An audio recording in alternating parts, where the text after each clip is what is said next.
there are several things I want to say. And first of all, I want to say three things before I start. First off, I still watch the show every once in a while when I have nothing better to do.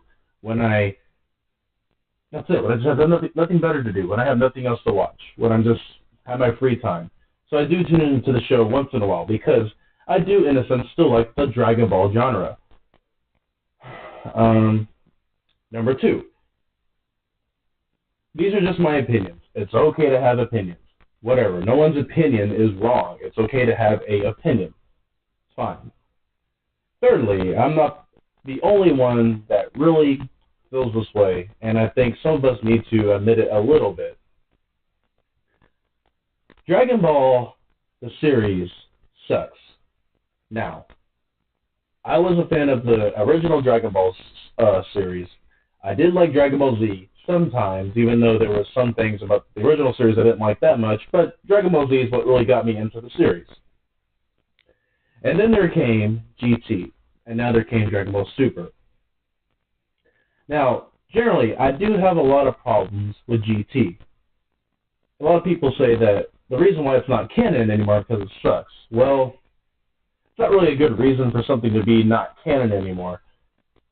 Generally, from what I gather, the reason why it's not canon anymore is because the original creator to Dragon Ball simply just forgot what happened in GT. That's from what I gather from the sources.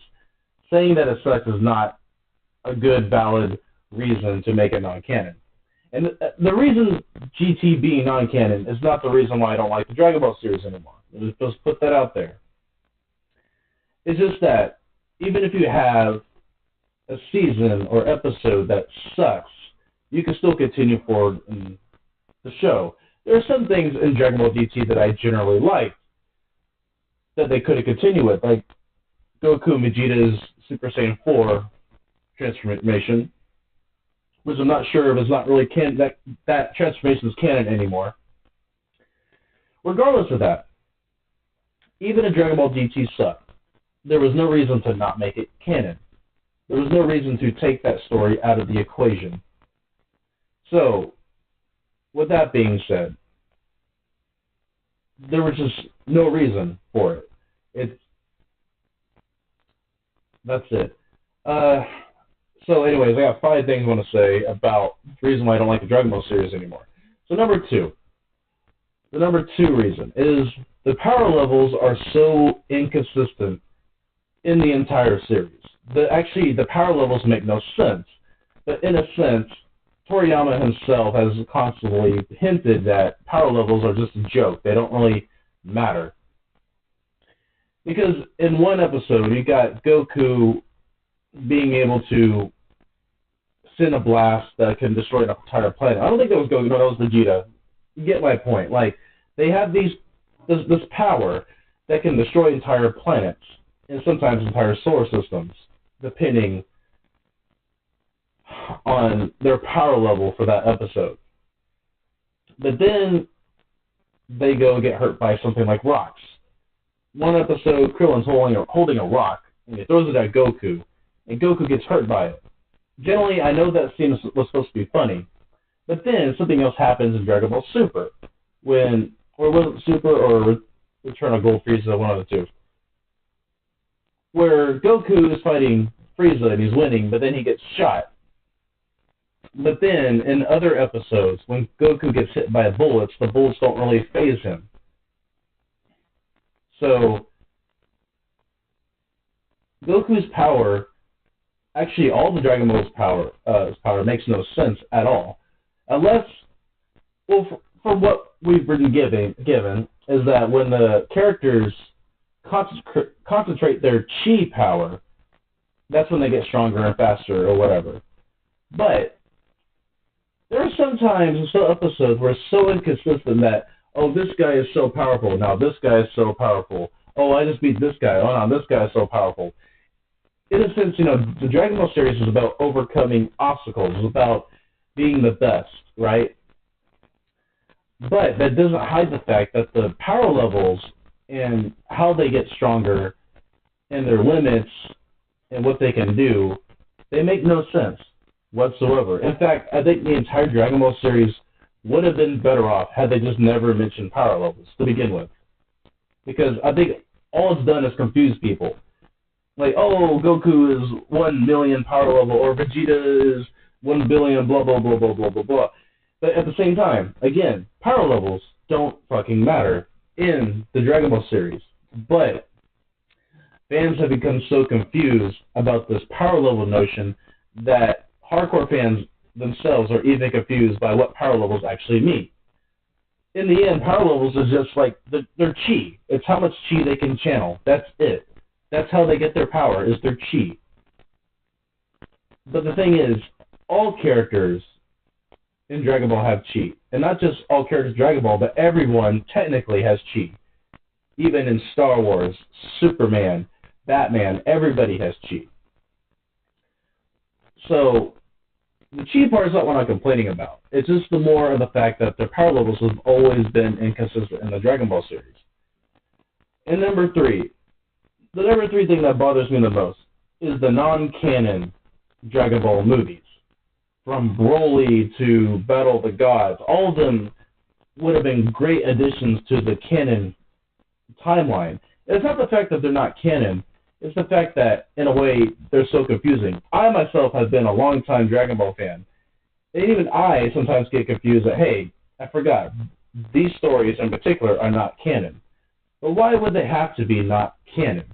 I guess, in a sense, you're getting the fact that, oh, maybe he's complaining that certain things are not canon, that's why he's mad. No, that's not the reason why I'm mad, or why I'm upset. The reason why I'm upset is because the entire timeline to Dragon Ball makes no sense whatsoever. There was no reason to not include these movies into the normal timeline.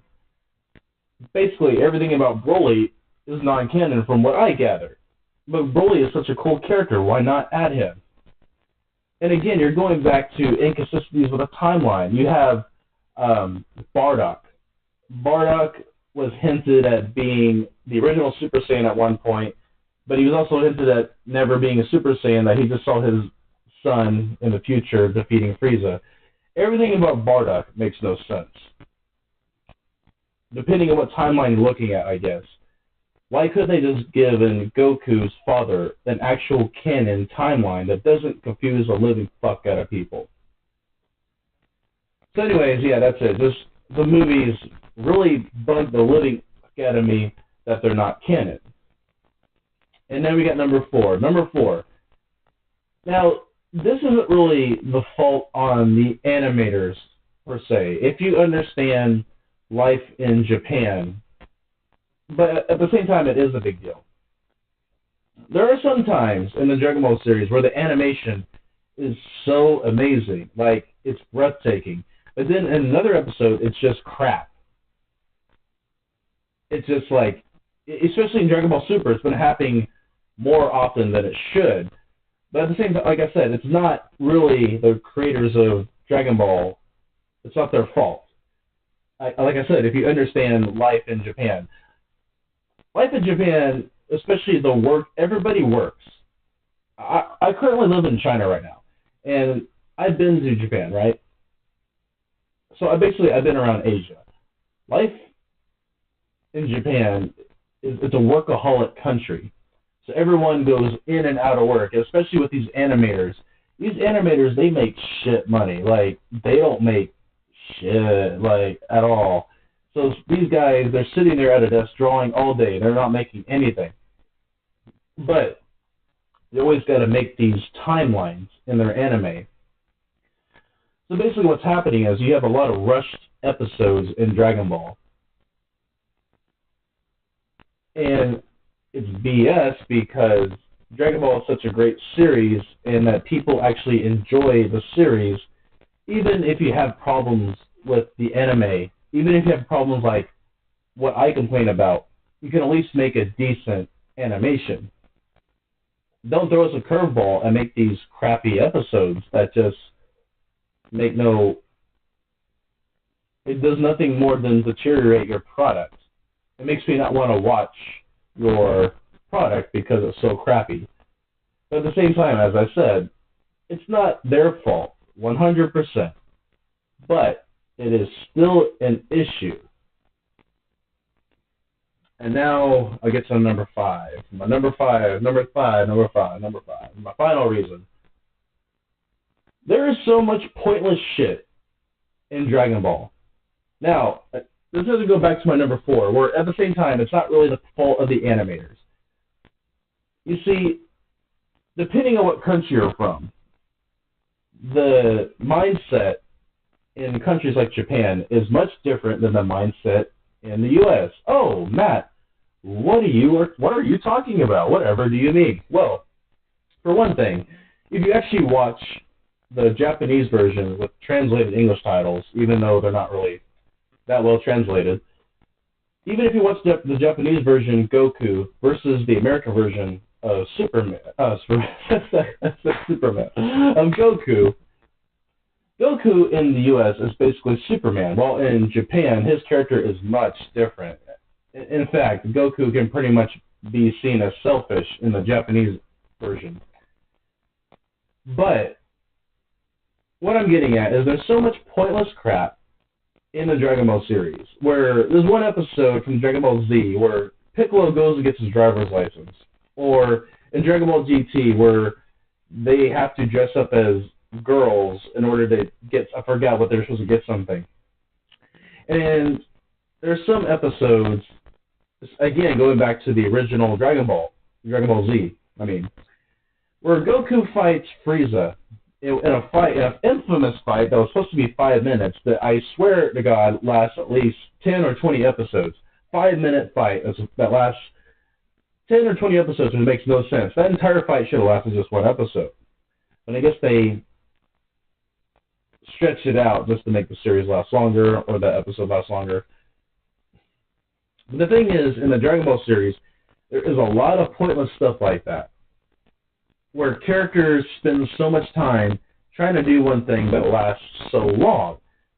And this becomes confusing to hardcore fans, ex-hardcore fans such as myself, where, look, we know this is a great fight, but can you at least conclude it? Or, hey, I know this is supposed to be funny, but can we at least go back to what we're actually supposed to be doing? And the same thing is happening in Dragon Ball Super. I can't even name everything that happened in Dragon Ball Super, but there's this really pointless stuff that happens in Dragon Ball Super that I just can't stand as a fan. That I just want to see the conclusion. Just let me see the fight. Just let it go out. But every time something happens in Dragon Ball, there's always some type of subplot that you don't really care for. So anyways, those are my 5 reasons personally why I really don't like the Dragon Ball series anymore. But again, let me state 2 facts. 1, I still watch the series, again, once in a while, because sometimes I have nothing to do. And deep down, in my gut and in my soul and in my heart, I still enjoy the series sometimes. But it doesn't detract from the fact that there's just pointless stuff, bad animation, inconsistency, just the list goes on for that, and I almost just can't stand it anymore. I don't even know what's happening in Dragon Ball Super anymore. I tried to watch it, but I guess all the things that I've mentioned just got me into wanting to do something else. So, in a way, I'm a lost fan now. So, guys, this is Matthew Scooby. I'm going to go for now. And again, it's okay to have opinions. If you don't like something, you don't like something. There are people that are going to agree with me, and there are people that are going to disagree with me. I don't really care. It's my opinion. So, this is Matthew Scooby. I'm going to go for now. You guys enjoy yourself. Peace out.